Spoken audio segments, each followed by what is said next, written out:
বলবেন না, বললেই বিজেপি চলে আসবে। রাস্তা খারাপ হয় হোক গে যাক, বলবেন না বিজেপি চলে আসবে। চাকরি কই, বলবেন না বিজেপি চলে আসবে। 10,000 শিক্ষা প্রতিষ্ঠান কই, বলবেন না বিজেপি আসবে। ফুরপুরার উন্নয়ন পরিষদ কই, বলবেন না বিজেপি আসবে। ফুরপুরা হসপিটালের মৃত্যু হচ্ছে কেন, বলবেন না বিজেপি আসবে। দাদা হুজুরের মাদ্রাসা লেকে বাঁধছ না কেন, বলবেন না বিজেপি আসবে। 11 থেকে মাদ্রাসায় শিক্ষা নিয়োগ বন্ধ কেন, বলবেন না বিজেপি আসবে।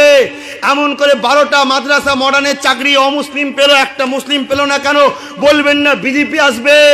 এমন করে সল্টলেকে মুসলিম হওয়ার জন্য স্কুলের মাস্টারকে হোটেল থেকে বাদ দিল, বলবেন না বিজেপি আসবে। আসিফ আলীকে মারলো, এখনো শাস্তি পেল না কেন, বলবেন না বিজেপি আসবে। সানাউলকে মারলো, বলবেন না বিজেপি আসবে। 7 থেকে 8 হাজার নির্দোষ যুবককে গ্যাজার মামলা দিয়ে 7-8 বছর জেলে দগ্গে মারছে, না খেয়ে শুকিয়ে মারছে, বলবেন না বিজেপি আসবে। তা চুপ করে থাকি, বিজেপি আসুক, তারপরে বলবো।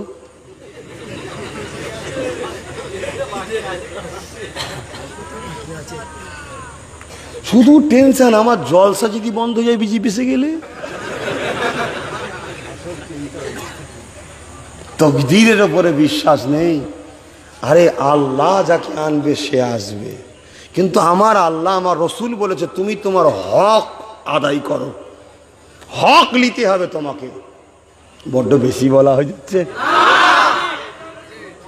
অনেক ব্যথা ভাই, অনেক ব্যথা। আমি এই চোখে যা দেখছি আপনারা দেখতে পাচ্ছেন না তো।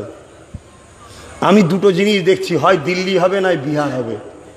যদি আমার কথা না শোনেন, আমি দুটো জিনিস দেখছি, হয় দিল্লি হবে নয় বিহার হবে। বাংলায় বিজেপি আসবে না, কিন্তু হয় দিল্লি নয় বিহার হবে। দিল্লিতে কি হয়েছিল, বিজেপি এসে যাবে, এই দল দিউনি, তুমি সিট ঘুরিয়ে নাও, ওয়াইসি সাহেব ভোট ভাগ করছে, হ্যান ত্যান ইটা সিটা বলে সে বেচারিও সিট গুটিয়ে এলে ঘরে চলে গেল। সবাই মিলে কেজরিওয়ালকে দিল, কেজরিওয়াল ক্ষমতা এসে গেল। একদম পুরো হুনমান টুনমানে সব জয় স্লোগান দিল, যে একটা ধর্মীয় ব্যাপার দিয়েছে হ্যান ত্যান, আমরা সবাই মিলে ভোট দিয়ে আনলাম, হ্যান ত্যান এটা সেটা, খুব আনন্দে বিজেপি হেরে গেছে। মুসলমান কি খুশি, বাপরে বাপ। তারপরে যখন এক ধার থেকে কাটছে আর ঘরে আগুন ধরাচ্ছে, রেপ করছে, বলছে আমি কি করব। তুই মুখ্যমন্ত্রী হলি কেন, বিহায়া? এই কথা বুঝছেন না? হয় এটা হবে, আব্বাস সিদ্দিকির পিছনে যেভাবে লাগছো, চলে আসবে, তবে আমি কিন্তু ঐশীর মতো বোকা নয়। নিয়ে যখন পাকা করলি যে কোনো হারে আর সচ্ছিনি, কথা বুঝে আসছে। যে যার ভালোবাসার লোক কেলে থাকবে যাও, তুই যদি ভাগ করতে পারিস ভাগ করলে গিয়ে যা, আমি ভাগ করে যাও, ভাগ যে যার ভালোবাসার লোককে থাকবে যাও, দেখার দরকার নেই, ঠিক না বেটি? বিজেপিকে রুকার দায়িত্ব আব্বাস সিদ্দিকির একা নয়, সবার আছে, ঠিক না বেটি? আমি তো প্রকাশ্য দাওয়াত দিয়েছি, প্রকাশ্য ঘোষণা দিয়েছি, প্রকাশ্য এলান করেছি, প্রকাশ্য কি বলে আহ্বান করছি, আসো বাম কংগ্রেস টিএমসি এক হয়ে যায় বিজেপি রুকার জন্য। কি তোমরা কেউ বলছে আসবো না? তাহলে শুনে রেখে দাও, আমি যেখানে প্রার্থী দেবো, প্রার্থী দিয়ে মুসলিম ভোটকে ভাগ করবে না, ওটা আমার ভোট ভাগ করবে না, ঠিক না বেটি? আর মুসলিম, দলিত, আদিবাসী, মতুয়া আমরা যে এক জায়গায় হচ্ছি, যেখানে আমি সিট দেবো ওই ভাইয়েরা ভোট দেবে, যেখানে ওই ভাইয়েরা সিট দেবে আমরা তাদেরকে ভোট দেবো, কি ঠিক না বেটি? অতএব তাহলে হয় দিল্লি আর না হয় বিহার। বিহারে কি হয়েছিল ভাই? সবাই বললো বিজেপি চলে আসবে, আর নীতিশ হরদম বিজেপির বিরোধী করলো, সবাই মিলে নীতিশকে ভোট দিল, জিতার পরে দেখা গেল নীতিশ বিজেপির সঙ্গে জোট করে নিল। এই শুনছেন না? এই বাংলায় কোনোদিন বিজেপি আসতে পারবে না যদি অন্য দলে জিতিয়ে বিজেপি নিজের দিকে না ঢুকায়।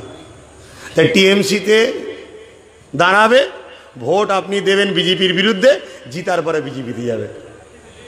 কি সুন্দর সিস্টেম! কি মানে বীজ ফেলবে একটা জমিতে আর চাষ করবে আর একটা জমিতে। টিএমসিতে বীজ ফেলা হবে আর বিজেপিতে চাষ হবে। তা আমি, আমার কম, আমার বাপ, আমার ভাই, আমার মা, আমার বোন, আমার প্রিয় দেশবাসী, গরিবদের ঘরে আমার বুঝাবার অধিকার আছে না? না, আপনি বুঝান না। এই মেম্বারে কেন করছেন? এই মেম্বারে আমার আগে করেছে তাই করছি, শিখিয়েছে তো কি করব। তবে শুনে রেখে দেন, আমার নবী রাজনীতির শিক্ষা মদিনার নবাবী শরীফে বসে শিখিয়েছিল। বলুন সুবহানাল্লাহ। সৎ, ন্যায়, মাতৃভূমির ভালোবাসার জন্য দেশ ও দেশবাসীর সেবার রাজনীতি করা ইসলামে জায়েজ। দুর্নীতি করা ইসলামে হারাম, চুরি করা ইসলামে হারাম, মানুষকে ঠকানো ইসলামে হারাম, প্রতিশ্রুতি দিয়ে প্রতিশ্রুতি ভঙ্গ করা ইসলামে হারাম। কথা বুঝে আসছে? তাহলে আমি যে কথাগুলো বললাম সব তো বুঝতে পারলেন। বিজেপি চলে আসবে, তাহলে সব বাদ তো নাকি? সব কথা বলা যাবে না, বাদ দিয়ে দেবো? কিন্তু বিজেপি চলে আসবে। হ্যাঁ, বিজেপি চলে আসবে, কি করা যাবে? এ ভাই, আব্বাস সিদ্দিকী যা বলছে একটু মন দিয়ে শোনো। গোপনে গোপনে মুর্শিদাবাদে বিজেপির সঙ্গে দেখা করতে গিয়েছিল আব্বাস সিদ্দিকীর দলের লোক নয়, টিএমসির দলের লোক। জানেন না? উড়িষ্যায় অমিত শাহর সঙ্গে খানা খেয়েছিল, আব্বাস সিদ্দিকী নয়। কে জানেন তো? অতএব আমার ভয় হচ্ছে, তাই আমি বলেছিলাম একটা পায়া আমার হাতে থাকবে, 3টে পায়া আপনাকে আমরা দেবো। আর মুসলমান বাংলায় যাকে দেয় সে ক্ষমতায় আসে। ঠিক না বেরিক? না, তুমি যা করছো ভোট ভাগ হয়ে যাবে। 19-এ কে ভোট ভাগ করেছিল? হ্যাঁ, 18টা কি করে পেল? শুনছেন না? এরপরও যদি মনে হয় ভোট ভাগ হবে, কার ভোট কে ভাগ করছে? না মুসলিম ভোট কোন দিকে যাবে? না আপনি সিট দিলে ভাগ হয়ে যাবে। বামপন্থ দিচ্ছে, ভাগ হবে না। কংগ্রেস দিচ্ছে, ভাগ হবে না। হাতি, ঘোড়া, সাইকেল, লুটা, লাঠি সব দিচ্ছে, ভাগ হবে না। আর আব্বাস সিদ্দিকী দিলেই ভাগ হবে না। তার মানে আব্বাস সিদ্দিকীর ভোট আছে।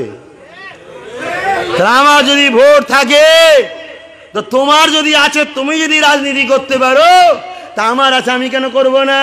যদি বলো ভাগ করার দরকার নেই, তাহলে দুজনে মিলে এক জায়গায় হয়ে যায়। ঠিক না বেটি? তাতেও রাজি নয়, করতেও দেবে না। তাহলে তোমার ডাউট হচ্ছে দিল্লির মতো যখন মারবে আমাদের হাতটা যেন খালি থাকে, সেই প্ল্যান করছো না? ও কথা আর শুনছি না।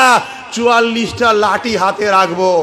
1000 লোক থাকলেও কুকুর ঘেউ ঘেউ করে, কুকুর লোক বোঝে না। কুকুর একটা লোক থাকবে, লাঠি থাকলে পালায়। আমাদের হাত খালি, এমএলএ নেই বলে তাই এতদিন ঘেউ ঘেউ ঘেউ করছে। গোটা 40-50 এমএলএ লাঠি ধরেন, সব ঘেউ ঘেউ করা চুপ হয়ে যাবে। কাউকে আমি কুকুর বলতে চাইছি না, বুঝাবার জন্য বললাম। এই কথা বুঝে আসছে? তাহলে সেই জায়গায় আমি তো আহ্বান করলাম, সবাইকে ডাক দিলাম, দাওয়াত দিলাম, চলে এসুন সবাই মিলে বিজেপি রুখি। একা যেন আমাদের দায়িত্ব পড়ে গেছে না? আমাদের দায়িত্ব পড়ে গেছে একা। বিজেপি রুখতে হবে, না হয় মুসলমান মেরে ফেলবে। যেসব রাজ্যে বিজেপি আছে সব থেকে বেশি মারছে আদিবাসী দলিতদের।